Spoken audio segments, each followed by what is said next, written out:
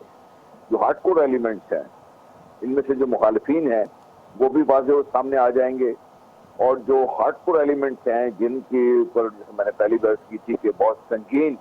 جرائم کا ان کے اوپر الزامات بھی ہے, ملبس بھی رہے ہیں وہ پاکستان کے عدم رحمان کرنے میں, ان کو آئیڈینٹیفائی کر کے ان کے ساتھ کیسے ڈیل کرنا ہے یہ بھی ان نیگوشیشن کے نتیجے میں سامنے آ جائے گا آپ کے. اب ان سے ڈیل کیسے کرتے ہیں اس میں دو, ایک تو یہ کہ پاکستان ان کے ساتھ ڈیل کرتا ہے, نمبر 2 کیا افغان طالبان کسی ایک سٹیج پر تو آپ کو یہ نظر رکھ تھا شاید وہ ان کو نکالنے کے لیکن وہ نہیں نکالا انہوں نے, اور ان کے ساتھ تعلقات ان کے بحال رہے ہیں, اور کسی حد تک یہ بھی ہے کہ ٹی ڈی پی نے افغان طالبان کی مدد بھی کی ہے وہاں پہ. کیا وہ اگر یہ ان میں سے کو منحرف ہوتے ہیں کیا افغان طالبان کا اتنا اثر و رسوخ ہے کہ وہ ان کے اوپر باقاعدہ ان کے ساتھ مل کے ان کو ختم کر سکیں گے؟ اور بڑے قریبی ریلیشن رہے, دونوں ساتھ مل کے لڑتے رہے ان فورسز کے خلاف اور سب چیزیں. جی میں یہ کہہ رہا ہوں کہ یہ بڑے پیچیدہ سوالات ہیں اور یہ شاید اتنی جلدی یہ اونٹ کسی کل بیٹھے گا نہیں, تو ٹائم لگے گا اس کے اوپر. بارہ اس میں بہت ضروری ہمارے لیے یہ کہ افغانستان میں جو حکومت ہے جو فیسیلیٹیٹ کر رہی ہے اس وقت وہ اسٹیبل ہوتی جائے لگاتار, ان کو تقسیم بھی لوگ کر لیں تاکہ ان کے جو اثر و رسوخ ہے وہ باقاعدہ پاکستان کے حق میں استعمال ہو. ٹھیک,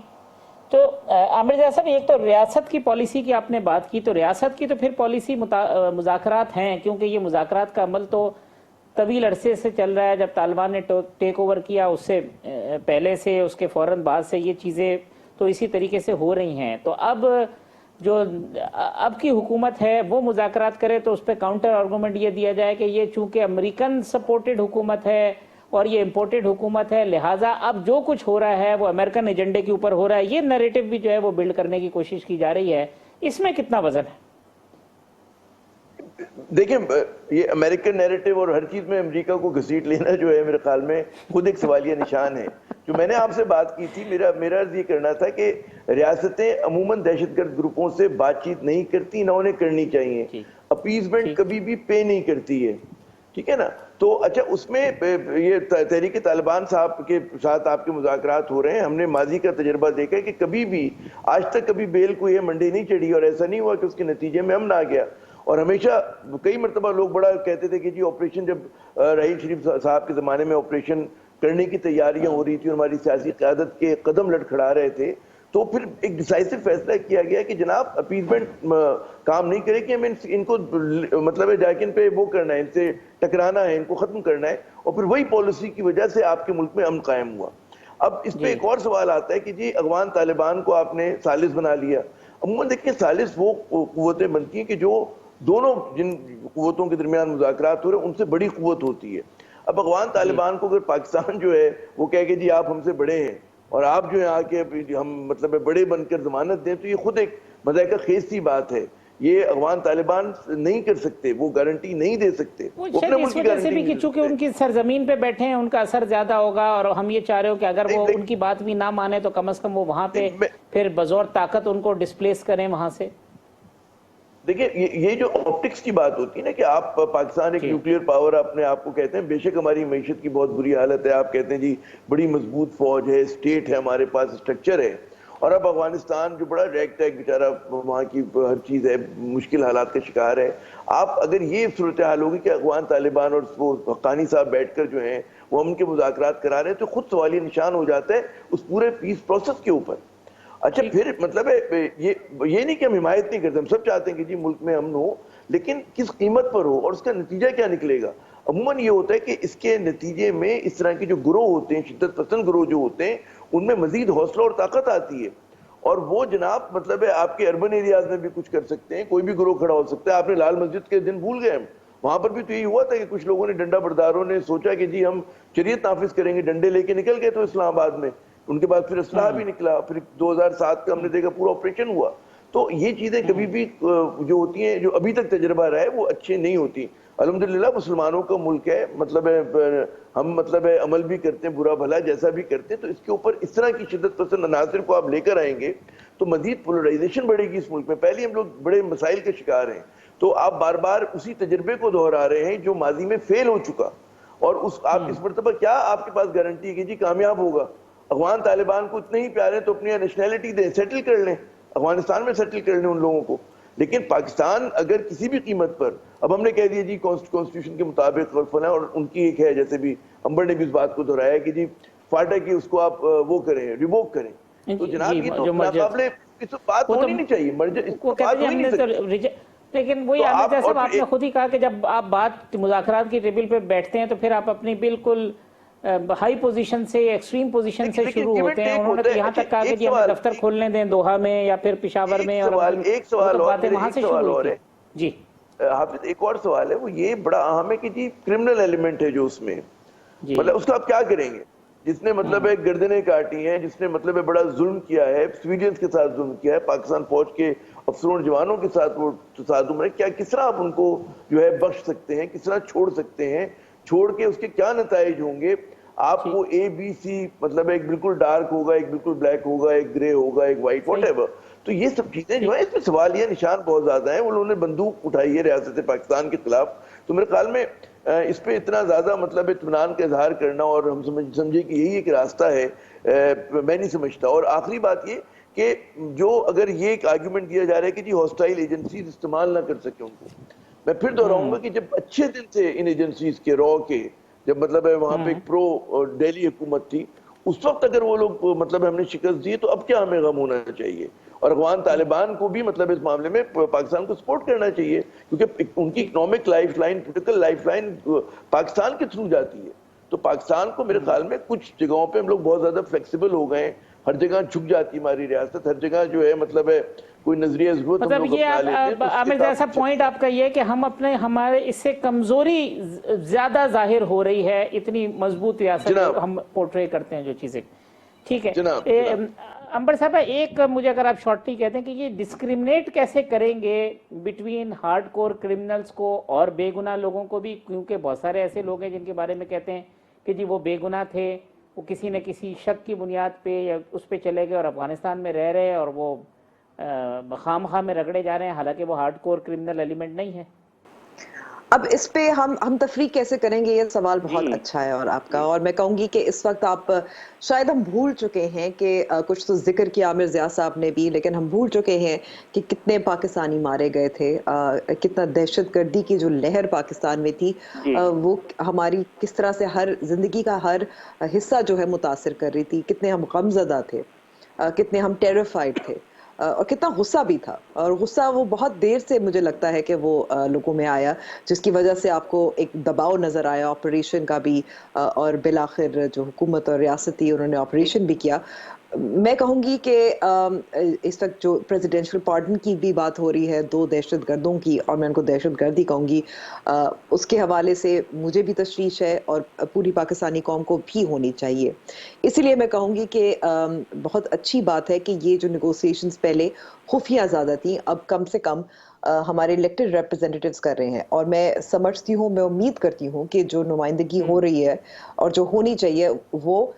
ان معاملات میں کھڑے رہیں گے، اور ان کا اثر بھی ہوگا اور پالیسی گائیڈ لائن میں ان کا انپٹ بھی ہوگا۔ یعنی بہت ضروری ہے۔ محسن بیگ صاحب، یہ جو افغانستان والی، جی میں محسن صاحب کا ذرا پوائنٹ شامل کر رہا ہوں۔ محسن صاحب، افغانستان کی صورتحال، پارلیمان کی سیکیورٹی کمیٹی کا اجلاس اور پارلیمان کا اس میں لوپ میں ہونا، تمام خدشات اور تحفظات جو ہیں وہ اپنی جگہ پر ہیں، آپ کا پوائنٹ آف ویو سر؟ بہت شکریہ جی، میں معذرت چاہتا ہوں لیٹ سے انٹر کر رہا ہوں۔ کبھی صاحب، بیسیکلی یہ جو ہماری نیشنل سیکیورٹی کی میٹنگز پارلیمان میں ہوئی، اس میں بریفنگ بھی دی گئی، اس میں پرانے جتنے جن سے ہوئے جو لوگ کمیٹیز بنی تھی ان کا سارا کا انپٹ آیا۔ میں یہ سمجھتا ہوں کہ یہ ایک پازیٹیو ہے اگر آپ اپنی ویکنس کے اوپر مذاکرات نہیں کر رہے بلکہ اپنی اسٹرینتھ کے اوپر کر رہے ہیں، اور یہ وہ لوگ ہیں جنہوں نے ماضی میں، کوئی شک نہیں ہے کہ اس ریاست کو اور ہمارے لوگوں کو اور جو نقصان انہوں نے کیا اس کا تو کوئی اندازہ نہیں کر سکتا۔